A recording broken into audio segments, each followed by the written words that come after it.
बात करेंगे आरजेडी की, जिसकी तुष्टीकरण वाली राजनीति जग जाहिर है। और इस बार आरजेडी नेता तेजस्वी यादव ने अपनी इस तुष्टीकरण वाली राजनीति में जानबूझ करके सेना और साथ ही साथ राष्ट्रपति को भी घसीटा है। लेकिन इसके बाद किस तरीके से बवाल मचा हुआ है और बिहार में भूचाल लाने वाला ये मुद्दा क्या है, इस रिपोर्ट में देखिए।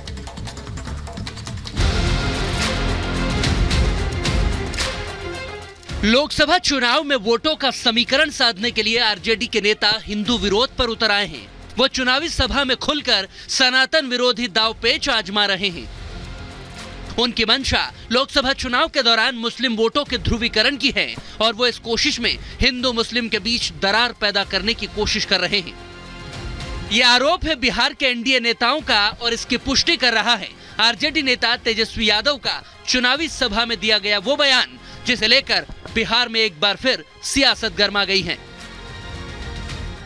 प्रधानमंत्री हमारे सनातन धर्म के, राष्ट्रपति सनातन धर्म के, तीनों सेना के अध्यक्ष सनातन धर्म के, सब मुख्यमंत्री सनातन धर्म के, हर प्रदेश के हर गवर्नर सनातन धर्म के, फिर भी कह रहे सनातनी खतरे में। कैसे रे भाई?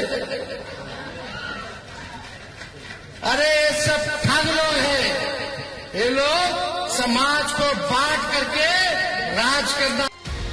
तेजस्वी ने हवाला तो मुद्दों का दिया, लेकिन बीजेपी को घेरने के लिए जिस तरह से उन्होंने सनातन पर सवाल उठाते हुए मुस्लिम वोट बैंक को रिझाने की कोशिश की, वो फौरन पहचान में आ गए, जिसके बाद बीजेपी के नेताओं ने फौरन तेजस्वी यादव के खिलाफ मोर्चा खोल दिया। इस भारत को श्रेष्ठ बनाने में मोदी जी लगे और लालू जी का पूरा परिवार बिहार और देश को लूटने में लगा। कि आज सभी माँ भारती का संतान देश के प्रधानमंत्री नरेंद्र मोदी जी की गारंटी पर विश्वास कर रहा है, तो हिंदू और मुस्लिम की बात नहीं हो रही है, बात हो रही है सुचिता का, सुशासन का। ये राजद कांग्रेस के लोग सुचिता सुशासन पर क्यों नहीं बोलते? ये पहली बार नहीं है जब आरजेडी नेताओं ने तुष्टीकरण की राजनीति के जरिए चुनाव में वोटों के ध्रुवीकरण की कोशिश की हो। आरजेडी का राजनीतिक अस्तित्व ही मुस्लिम यादव समीकरण पर टिका है, लेकिन जब से देश की केंद्रीय राजनीति में पीएम मोदी ने विकास का मंत्र फूका, राजद का परंपरागत वोट बैंक में सेंध लगने के बाद से ही उसके सामने अपनी सियासी जमीन बचाने की चुनौती खड़ी हो गई और उसे बचाने की कोशिश में ही तेजस्वी सेना से लेकर महामहिम तक सभी को निशाने पर लेते हुए समाज को बांटने की कोशिश कर रहे हैं। लेकिन शायद तेजस्वी ये भूल गए कि बिहार एनडीए के तमाम नेताओं की नजर उन पर टिकी है, जो किसी भी कीमत पर अब बिहार में विकास बनाम सांप्रदायिकता की पॉलिटिक्स को कामयाब नहीं होने देंगे। कौन सी ऐसी योजना है जिसको धर्म के आधार पर बांटा गया? ये लोग तो आरक्षण को भी धर्म के आधार पर बांटते हैं, जो कि पूर्णतः संविधान के खिलाफ है। कि ये धर्म खतरे में है, वो धर्म खतरे में है, ये हकीकत में तुष्टीकरण की राजनीति करते हैं। भ्रष्टाचार के आरोपों में घिरा लालू परिवार पिछले कुछ सालों से सत्ता में वापसी को लेकर बेहद बेचैन है। खासकर पीएम मोदी के नेतृत्व में देश जिस तरह से पिछले 10 सालों से विकास की पटरी पर सरपट दौड़ रहा है, तमाम विपक्षी दल हताश हो गए हैं। आरजेडी नेता तेजस्वी यादव का तुष्टीकरण वाला ये दाव भी उसी का नतीजा है। लेकिन मौजूदा ट्रेंड बताता है कि वोट बैंक की सियासत में अब विपक्ष के बंटवारा पॉलिटिक्स का कोई दावपेच नहीं चलने वाला। Bureau report, Republic Bharat. तो 2024 के चुनाव में भी हिंदू मुसलमान और ध्रुवीकरण तुष्टीकरण की राजनीति शुरू हो गई है। टुकड़े टुकड़े सियासत आखिर है क्या, हम आपको बता। राष्ट्रपति पीएम सनातन धर्म के हैं, ये कहते हैं तेजस्वी यादव। तो जवाब विजय सिन्हा देते हैं कि इनकी सोच तो धर्म तक ही सीमित है। आखिर ये धर्म का जिक्र करने की जरूरत क्यों है? तीनों सेनाध्यक्ष सनातन धर्म के हैं, तीनों सेनाध्यक्षों को भी घसीट लिया गया है। विकास पर ये बात नहीं करते, ये सवाल उठाया है विजय सिन्हा ने कि विकास की बात कीजिए। सब सीएम सनातन धर्म के हैं, सारे सीएम सनातन धर्म के हैं, ये तुष्टीकरण की राजनीति करते हैं। जवाब दिया है चिराग पासवान ने सब सीएम पर भी और कह रहे हैं कि सनातन धर्म खतरे में है। तेजस्वी ने सबका नाम गिनाया और ये कहा कि वो कहते हैं कि सनातन धर्म खतरे में है। मोदी राज में सबको योजना का लाभ मिला है। चिराग पासवान ये कहते हैं कि कोई भेदभाव नहीं किया जाता, सबको योजनाओं का लाभ मिलता है। ये समाज को बांट कर राज करना चाहते हैं। तेजस्वी का ये बयान, और धर्म नहीं ये लोग खतरे में है। चिराग पासवान ने कहा कि धर्म किसी का खतरे में नहीं है, बल्कि ये लोग यानी INDIA गठबंधन के लोग खतरे में हैं। और चलिए बात करते हैं यूपी सरकार में मंत्री और बड़ बोले नेता ओपी राजभर। हमेशा सुर्खियों में रहते ओपी राजभर, और अब उनका एक बयान तेजी से वायरल हो रहा है जिसमें नेताजी बता रहे हैं कि कैसे पहले उनसे पूछा गया और उसके बाद उनको मंत्रालय दे दिया गया। आइए रिपोर्ट के जरिए आपको दिखाते हैं क्या कुछ दावा ओपी राजभर बड़बोले बयान के जरिए कर रहे हैं।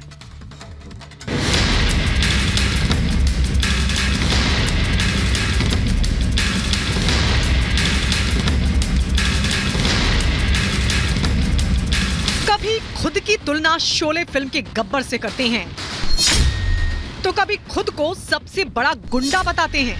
टीवी पर बोलता हूँ कि हमसे बड़ा गुंडा की धरती पर हो, तो कभी अपने गमछे का रौब दिखाने की बात करते हैं। अजीबोगरीब, विवादित और अपने अक्खड़पन को लेकर हमेशा सुर्खियों में रहने वाले ये नेताजी हैं ओम प्रकाश राजभर। सुहेल देव स्वाभिमान पार्टी के राष्ट्रीय अध्यक्ष हैं, यूपी सरकार में कैबिनेट मंत्री हैं, लेकिन ये अपने काम से ज्यादा अपने बयानों को लेकर सुर्खियां बटोरते हैं। जहां जाते हैं अपने बड़बोलेपन से सियासत के ऐसे तार छेड़ बैठते हैं जो विवाद का रूप ले लेता है। नेताजी उस योगी सरकार में मंत्री हैं जहां माफिया और बाहुबलियों का हिसाब हो रहा है। सख्त लॉ एंड ऑर्डर की वजह से माफियाओं की पैंट गीली हो जाती है, लेकिन उसी सरकार में शामिल ओपी राजभर खुद को सबसे बड़ा गुंडा बता रहे हैं। सुनिए कैसे सीना ठोक कर कह रहे हैं यूपी के बाहुबली उनके पीछे पीछे घूमते हैं। यही ओम प्रकाश राजभर को देखो, बड़े बड़े गुंडा पीछे पीछे घूमते। बोलो, टीवी पर बोलता हूँ, धिया नहीं गंगा में, टीवी पर बोलता हूँ कि हमसे बड़ा गुंडा की धरती पर हो। जेकरे पीछे पीछे ब्रजेश सिंह घूमत हो, मुख्तार अंसारी, अभय सिंह घूमत हो, राजा भैया, उससे बड़ा गुंडा की धरती पर। पीला झंडा बुलंद किए राजभर कार्यकर्ताओं को अपने विभाग गिना रहे हैं। बता रहे हैं कि भाई उनके पास 2 ऐसे विभाग हैं जो सबसे तगड़े हैं। नेताजी अपनी तारीफों के पुल बांधने में भूल गए कि वो एक संवैधानिक पद पर हैं और जिस तरह की भाषा वो इस्तेमाल कर रहे हैं वो किसी भी नेता के लिए शोभनीय नहीं है। तो आप जान लो कि ओम प्रकाश राजभर पंचायती राज मंत्री है। अकलमंद इशारा काफी है और नहीं कहूंगा। और दूसरा विभाग अल्पसंख्यक कल्याण, वक्फ बोर्ड और हज विभाग है ना, वो बहुत तगड़ा है। 20% आबादी है, वो उसमें खुशी है। अपने से कार्यालय जाके कह रहे हैं कि नेताजी छोड़ी पर हम लोग वोट देंगे। कुछ दिनों पहले की ही बात है जब माननीय को सरकार में मंत्री बने जुमा ही हुआ था कि पहुंच गए आम पब्लिक को अपने मंत्री पद की ताकत दिखाने। भरे मंच से कहने लगे पीला गमछा डालकर थाने जाओगे तो कोई टेंशन वाली बात नहीं होगी। अब घोसी चुनाव के प्रचार के दौरान बड़बोले राजभर ने खुलासा कर दिया कि भाई उन्हें मुंह मांगा विभाग मिला है। आला कमान ने पहले उनकी फरमाइश पूछी और फिर उसे पूरा कर दिया। सुनिए कैसे राजभर अपने मुंह मियां मिट्ठू बन गए हैं। दिल्ली वाले पूछ करके डीएम विभाग, कौन सा विभाग लोगे? हमके जौन मुख्यमंत्री जी के पास मालगांव भर दिया। जैसे नेताजी हैं वैसे ही उनके समर्थक भी हैं। नेताजी जो बोलते हैं कार्यकर्ता उसे पत्थर की लकीर समझते हैं। कार्यकर्ता उनकी बातों को इतना सीरियसली ले लेते हैं कि पीला गमछा पहनकर टशन दिखाने थाने पहुंच जाते हैं। लेकिन पुलिस के हैकड़ी निकालने के बाद माननीय कहते हैं कि हम आपको जानते ही नहीं। Bureau report, Republic Bharat.